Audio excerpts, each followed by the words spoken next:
You've optimized your shot list so that your titles and videos are centered around popular keywords that lead to your business. You've optimized the language throughout your video, saturating it with popular keyword phrases and keyword-rich vocabulary. And you've even optimized your YouTube channel, including keywords in your default settings. And now, you're going to optimize each individual upload as well. These are the steps that ignite the Web Video Means Business strategy. Now, once you start uploading the video, you can immediately begin optimizing that video. And as I've mentioned in past segments, the sooner you supply YouTube and Google with keywords and keyword phrases, the sooner YouTube and Google are working for your business. One more time, the best way for me to illustrate the upload process and then the first level of optimization is to use our client from Las Vegas. We uploaded a video right there on the bottom for his website. That is the video that shows up on his landing page, on his home page at his website. Later, we uploaded the first video in his video optimization strategy using keywords the way I've described. You saw some of the video production. Under 2 weeks later, the second video in that series of optimizations. So now we're going to upload the third video. Before I do, I want to show you a few things that I'll allude to in a little while again. But right here you see some statistics on the first 3 videos.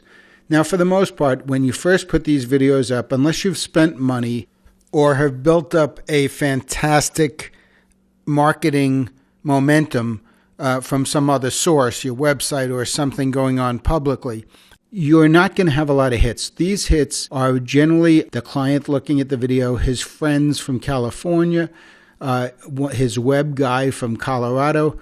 What I'm telling you is in those first few weeks, unless you've spent a lot of energy and money already building up a process for these videos, you're not going to get a lot of hits. And that's understandable. But by the third or fourth upload of the video, we're going to start to see movement in those.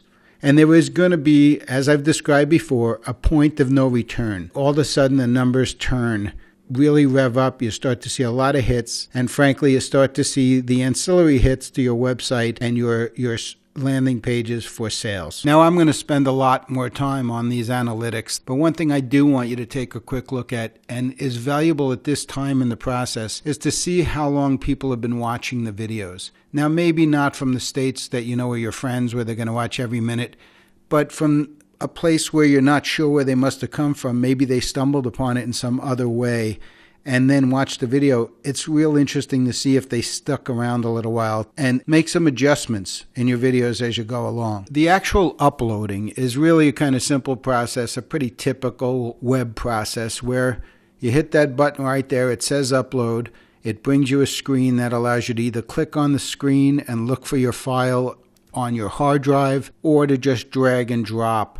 Most systems obviously support that. You can just go on your hard drive, drag a file right onto that arrow there, and you're in business. And that's really all there is to uploading the video. However, what you notice right away is the screen shows up with some of the stuff you've pre-filled for exactly this purpose. In other words, when you created your page the way I described, it has this information filled in when it first comes up in front of you. You can start right away filling in more information. The strategy requires that as the video is uploading, you do as much of this initial optimization as is humanly possible, for the simple reason that Google has a process of its own and a timing of its own for stopping by the page to check your information and index it. And you want to make sure that the moment they stop by the first time, all the connections, all the links, all the keywords, all the important information that you're trying to get them to index is in place right away. Just as soon as you see that page show up, go ahead down to the tags here and change them up. You only use one tag per video. You need to go one video at a time, name one specific keyword target, and go after it. So as soon as that page opens, the first thing you do is change up the tab. Now that the page is uploaded and your pre-filled tags have been reduced to 1, you can take a momentary break while the page continues to upload, but I suggest it's just a moment.